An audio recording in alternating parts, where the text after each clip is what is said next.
9 August 2024 কলকাতার আরজিকর হাসপাতালে seminar রুমে এক মেয়ের মৃতদেহ পাওয়া যায়। তার সারা শরীরে ছিল আঘাতের চিহ্ন, চোখ মুখ দিয়ে রক্ত ঝরছিল। তার শরীরের নিচের অংশ ছিল উলঙ্গ, মেয়েটির পা এবং পেটে ছিল আঘাতের দাগ। তার প্রাইভেট পার্ট দিয়েও রক্ত ঝরছিল। আর সেই মেয়েটা কে ছিল জানেন? সে ছিল এই হসপিটালের একজন স্টুডেন্ট, একজন জুনিয়র ডাক্তার। এটা কোনো স্বাভাবিক মৃত্যু নয়, আত্মহত্যা নয়, কারণ যে অবস্থায় মেয়েটির মৃতদেহ ছিল তাতে পরিষ্কার বোঝা যাচ্ছে এটা অমানবিক অত্যাচার এবং তাকে খুন করা হয়েছে। কিন্তু যখন হসপিটালের পক্ষ থেকে মেয়েটির বাড়ির লোককে এই বিষয়ে জানানো হয়, তখন বলা হয় তার মেয়ে আত্মহত্যা করেছে। আত্মহত্যা ঘটনা কেন বলা হলো? তাহলে কি সব কিছুই ধামাচাপা দেওয়ার চেষ্টা করছিল? কীভাবে মেয়েটির মৃত্যু হলো? কে বা অপরাধী? বৃহস্পতিবার তার 36 ঘন্টার ডিউটির পর রাত 12টায় অভয়া আরজিকর মেডিকেল হসপিটালে চেস্ট ডিপার্টমেন্টের সেমিনার রুমে যান। তাতে অনলাইনে খাবার অর্ডার খাওয়া দাওয়া করেন। এরপর বেশ কিছুক্ষণ পর আড্ডা দেন। এরপর রাত 3টের দিকে ঘুমিয়ে পড়েন। আর পরের দিন সকাল 7:30টায় নীল ম্যাট্রেসের ওপর মৃতদেহ পাওয়া যায়। আর প্রাথমিক তদন্তে মনে করা হচ্ছে এই ভোর 3টে থেকে ভোর সকাল 6টার মধ্যে তার মৃত্যু হয়েছে। বাকি ছাত্রছাত্রীদের বিক্ষোভে সারা রাজ্য জুড়ে বিভিন্ন হাসপাতালে আন্দোলন শুরু হয়ে গেছে। শুধু এই রাজ্যে নয়, বাকি রাজ্যেও এই অভয়ের মৃত্যু নিয়ে মহামিছিল, আন্দোলন, স্ট্রাইক সব কিছু একসঙ্গে চলছে।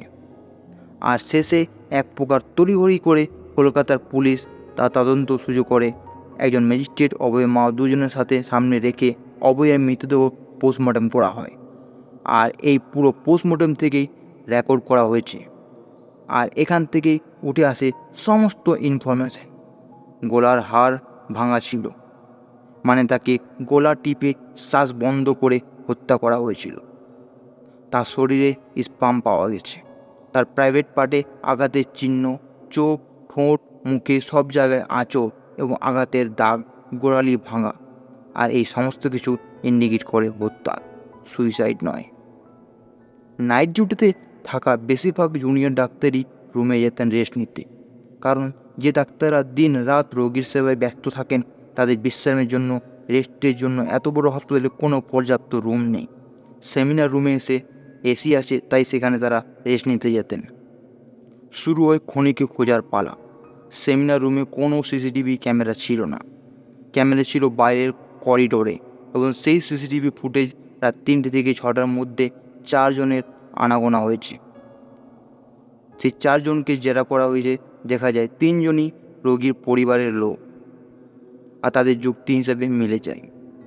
তাদের উপর কোনো সন্দেহ ছিল না, কিন্তু একজন তার কাছে কোনো প্রশ্নের সঠিক উত্তর ছিল না, আর তার নাম ছিল সঞ্জয়। ভোর 4টের দিকে সেমিনার রুমে ঢোকে, আর ভোর 4:45 সেমিনার রুম থেকে বেরিয়ে আসে।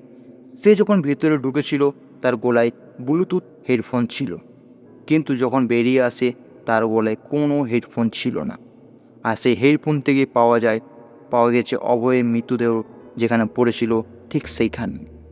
আর সেইখান থেকে পুলিশ কনফার্ম হয় যে সেই সঞ্জয় রায় সেই ব্যক্তি যে ধর্ষণ এবং খুন করেছে।